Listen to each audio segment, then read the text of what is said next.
نحمده ونصلي على رسول الكريم اما بعد فاعوذ بالله من الشیطان الرجیم بسم اللہ الرحمن الرحیم اذن للذین یقاتلون بانہم ظلموا صدق اللہ العظیم۔ جس وقت اللہ کے نبی حضرت محمد مصطفیٰ صلی اللہ علیہ وسلم نے مکہ کی دھرتی پہ نبوت کا اعلان فرمایا تو جوک در جوک مسلمان اللہ کے نبی کے آغوش نبوت میں آئے اور کلمہ پڑھ کر اللہ کے نبی کے ساتھ دایاں بایاں بازو بن کر اسلام کے دفاع کے لیے، ایمان والوں کے دفاع کے لیے دن اور رات کوشش اور محنت میں لگ گئے۔ لیکن کفار کی طرف سے ان مسلمانوں پر جو ظلم ڈھایا گیا، کفار کی طرف سے جو مسلمانوں کو ستایا گیا، کبھی بلال حبشی کو گرم ریت پہ لٹایا گیا، کبھی صہیب رومی کو تکلیف دی گئی، کبھی حضرت سمیہ رضی اللہ تعالی عنہا کے جسم کے 2 ٹکڑے کیے گئے، کبھی آل یاسر کو تکلیفیں دی گئیں۔ لیکن اللہ تعالیٰ نے کے سامنے جب صحابہ اکرام یہ کہا کرتے تھے، اللہ کے حضور یہ صحابہ اکرام کہا کرتے تھے، متی نصر اللہ، اللہ کا تعاون، اللہ کی مدد کب آئے گی؟ اللہ تعالیٰ نے ان کے امتحان کو دیکھ لیا، ان کے ایمانی جذبے کو دیکھ لیا، یہ لوگ پیچھے ہٹنے والے نہیں ہیں۔ اللہ نے جب ان کا امتحان لے لیا، پھر اس کے بعد اللہ تعالیٰ نے فرمایا اب مکہ کو چھوڑو، مدینہ کی طرف آؤ، اور ساتھ ہی میرے رب نے فرمایا اذن للذین یقاتلون بانہم ظلموا، آج کے بعد اے ایمان والو تم اپنی جان بچانے کے لیے تلوار کا استعمال کر سکتے ہو، تم اپنی عزت بچانے کے لیے تلوار چلا سکتے ہو، تم اپنے بچوں کی حفاظت کے لیے تلواریں چلا سکتے ہو، آج کے بعد تم پر جہاد فرض ہے۔ پھر وہ وقت دور نہیں جب کفار نے مسلمانوں کو ہر طرف سے گھیرنے کی کوشش کی، لیکن تنہا مسلمانوں نے ہر کفار کا مقابلہ کیا، چاہے وہ یہود کی شکل میں آیا، چاہے وہ عیسائیت کی شکل میں آیا، چاہے وہ مشرکین مکہ کی شکل میں آیا۔ اللہ نے چند مسلمانوں کے ان ایمانی جذبے کے صدقے اور جہادی فرض کو پورا کرتے ہوئے پھر اللہ نے وہ روب، وہ دبدبا کفار کے ذہنوں میں ڈال دیا، کفار کے دماغوں میں ڈال دیا کہ کیسر و کسریٰ جیسی حکومتیں صحابہ اکرام کے قدموں کے نیچے نچھاور کر دی، کفار آگے دوڑ رہے ہیں، صحابہ اکرام پیچھے ہیں۔ یہ کیا وجہ ہے؟ یہ کیا بات تھی کہ جب صحابہ اکرام، جب مسلمان رب کی طرف ان کی نگاہ ہوتی تھی، رب کی طرف ان کی نظر ہوتی تھی، رب کی طرف ان کی نظر ہوتی تھی کہ اللہ مدد کرے گا، لیکن آج غزہ کے مسلمانوں کے حالات مجھے اور آپ کو یہ درس اور سبق دے رہے ہیں کہ آج کا مسلمان غزہ کے حالات کو دیکھ بھی رہا ہے،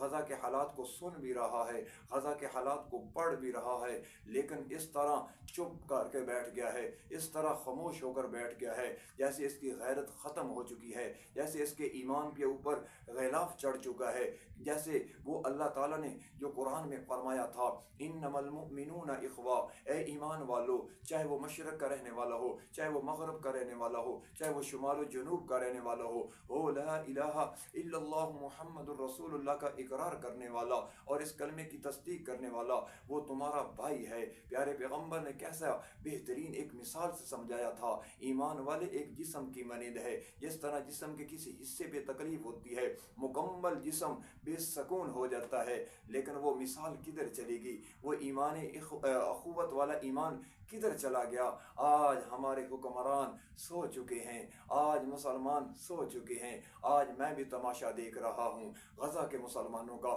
تم بھی تماشا دیکھ رہے ہو غزہ کے مسلمانوں کا۔ ایمان والو اپنے ایمان کا جذبہ دکھاؤ، اپنے جذبات کا اظہار کرو، اپنے احساسات کا اظہار کرو، ان کے ساتھ تعاون کا ہر اعتبار سے اعلان کرو کہ اے غزہ کے مسلمانوں جو ہمارے بس میں ہے ہم وہ کر رہے ہیں، ہم آواز اٹھا رہے ہیں، ہم تحریراً آپ کے دفاع کے لیے بات کر رہے ہیں، ہم ہر اعتبار سے کر رہے ہیں جہاں تک ہو سکے، لیکن کل قیامت کا دن ہو ہمارے بارے میں یہ نہ کہنا کہ یہ فلاں مسلمان ہمارے حق میں نہیں بولا تھا۔ مجھے اس مرد مجاہد، اس مرد آہن لیبیا کے اس کرنل قذافی کی وہ تقریر یاد ہے جب اس نے تمام عرب کے مسلمانوں کو مخاطب ہو کر کہا تھا، تمام روح زمین پہ بسنے والے تمام مسلمانوں مسلمانوں کو کہا تھا اور اس خطرے کے حوالے سے بتایا تھا جو اسرائیلی خطرہ ہے، اس نے کس طرح کہا، او مسلمانوں، جب فلسطین والوں کا کام تمام ہو جائے گا، جب بیت المقدس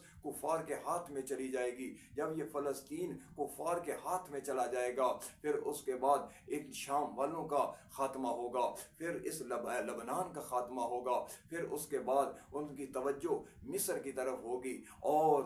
اردن کی طرف ہوگی۔ جب مصر اور اردن کو اپنے راستے سے ہٹا دیا جائے گا، پھر ان کی اگلی منزل جو ہوگی وہ مکہ مکرمہ ہے، جہاں ہم حاجی لوگ حج کے لیے جاتے ہیں، مدینہ منورہ ہے جہاں ہمارا پیارا پیغمبر آرام فرما ہے۔ ان دونوں شہروں پر قبضہ کرنے کے لیے یہ اسرائیل، یہ امریکہ، یہ یورپ یونین، یہ تمام یہ ممالک اس بات پہ ڈٹے ہوئے ہیں کہ ہم نے مسلمانوں کے اس قبلہ یعنی مکہ مکرمہ کو فتح کرنا ہے، مدینہ منورہ کو فتح کرنا ہے۔ اس کرنل قذافی نے یوں کہا تھا، اے مسلمانوں، اے مسلمانوں، انہوں نے ایک سلطنت کا خواب دیکھ لیا ہے، میں اس سلطنت کے حوالے سے آپ کو بتا رہا ہوں۔ او میرے خلیجی بھائیوں، وہ وقت دور نہیں جب تم ایئر کنڈیشن محلات سے اور اپنی لگژری گاڑیوں سے نکل کر اپنی جان بچانے کے لیے، بمباری سے بچنے کے لیے، بمبوں سے اپنی جان کو بچانے کے لیے صحراؤں کی طرف دوڑو گے،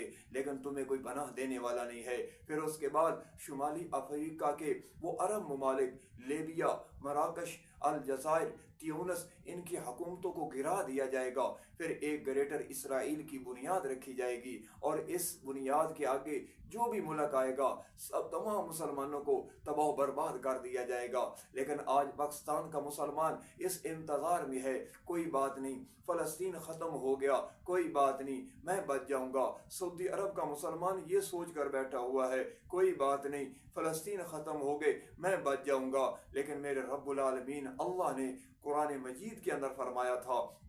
وَلَن تَرْضَى عَنْكَ الْيَهُودَ وَلَا النَّصَارَى حَتَّى تَتَّبِعَ مِلَّتَهُمْ۔ یہ یہودی تم سے کبھی راضی نہیں ہو سکتے، یہ عیسائی تم سے کبھی راضی نہیں ہو سکتے جب تک تم یہودی نہ بن جاؤ، جب تک تم عیسائی نہ بن جاؤ۔ انہوں نے تو اپنے رب سے کیا ہوا وعدہ پورا کر رہے ہیں، جو اللہ تعالیٰ نے قرآن میں فرمایا تھا، إِنَّ اللَّهَ اشْتَرَى مِنَ الْمُؤْمِنِينَ أَنفُسَهُمْ وَأَمْوَالَهُمْ بِأَنَّ لَهُمُ الْجَنَّةَ۔ اے اللہ، ہم نے اپنی جان تجھے بیچ دی ہے، اے اللہ ہمارا مال ہم نے آپ کے ہاتھوں میں بیچ دیا ہے، اے اللہ ہمیں اس جنت کا وعدہ جو ہم سے کیا ہے وہ جنت عطا فرما۔ فلسطین والوں کی نظر اب سعودی عرب کی طرف نہیں اٹھتی، فلسطین والوں کی نظر اب ہمارے ملک پاکستان کی طرف نہیں اٹھتی، اب ان کی نظر ہے تو اللہ تعالیٰ کی نصرت کی طرف ہے، ان کی نظر ہے تو جنت کی طرف ہے۔ تو ہم کل قیامت والے دن حوض کوثر پر اپنے پیارے پیغمبر کو کیا جواب دیں گے، جب میرا اور آپ کا پیارا پیغمبر ہم سے سوال کرے گا، میرے فلسطین مسلمان جب ان کی جانیں یہ یہودی لے رہے تھے، جب ان کی عزتیں لوٹ رہے تھے، اے پاکستان کے مسلمانوں تم کہاں سوئے ہوئے تھے، کہاں بیٹھے تھے، کیا کر رہے تھے؟ تمہیں اپنی زمینوں کی پڑی ہے، تمہیں اپنی جائیدادوں کی پڑی ہے، تمہیں اپنی سلطنتوں کی پڑی ہے، تمہیں اپنی حکومتوں کی پڑی ہے، نہیں فکر تو تمہیں فلسطین کے مسلمانوں کی فکر نہیں ہے۔ اس لیے مسلمانوں آج جاگ جاؤ، آج اٹھ بیٹھو، آج آواز چلا دو، آج ہر ایک کو بتا دو، کل قیامت کا دن ہو کہیں ایسا نہ ہو یہ فلسطین کے سسکیاں لیتے ہوئے بچے ہمارے خلاف نہ کھڑے ہو جائیں۔ او مسلمان، فلسطین کی وہ بہنیں، فلسطین کی وہ ہماری مائیں اور بہنیں جن کی عزتوں کو لوٹا گیا ہے، کل قیامت والے دن ہمارے مقابلے میں نہ کھڑی ہو جائیں۔ اس لیے یہ میرا میسج، یہ میرا پیغام ان سب بھائیوں کے لیے ہے جو ابھی تک سوئے ہوئے ہیں، جو ابھی تک تماشا بن کر، تماشبین بن کر تماشا ان کا دیکھ رہے ہیں۔ ہماری باری آنے والی ہے، تلک الایام نداولها للناس۔ اللہ فرماتے ہیں یہ زمانہ گھومنے والا ہے، یہ وقت تبدیل ہونے والا ہے، اگر ان کا وقت برا ہے ہمارا وقت اچھا ہے، کہیں ایسا نہ ہو کل یہ فلسطین والے ہمارا تماشا نہ دیکھ رہے ہوں اور ہم رو رہے ہوں، پیٹ رہے ہوں، ہماری تعاون اور ہماری مدد کرنے والا کوئی نہیں آئے گا۔ اس لیے مسلمانوں آج جاگنے کا وقت ہے، آج اٹھنے کا وقت ہے، مال لگا دو، جان لگا دو، وقت لگا دو، سب کچھ قربان کر دو، شاید یہی ہمارے لیے کل قیامت والے دن آخرت کے اندر نجات کا ذریعہ اور سبب بن جائے۔ اللہ سے دعا اللہ تعالیٰ مجھے اور آپ کو نیک عمل کرنے کی توفیق عطا فرمائے۔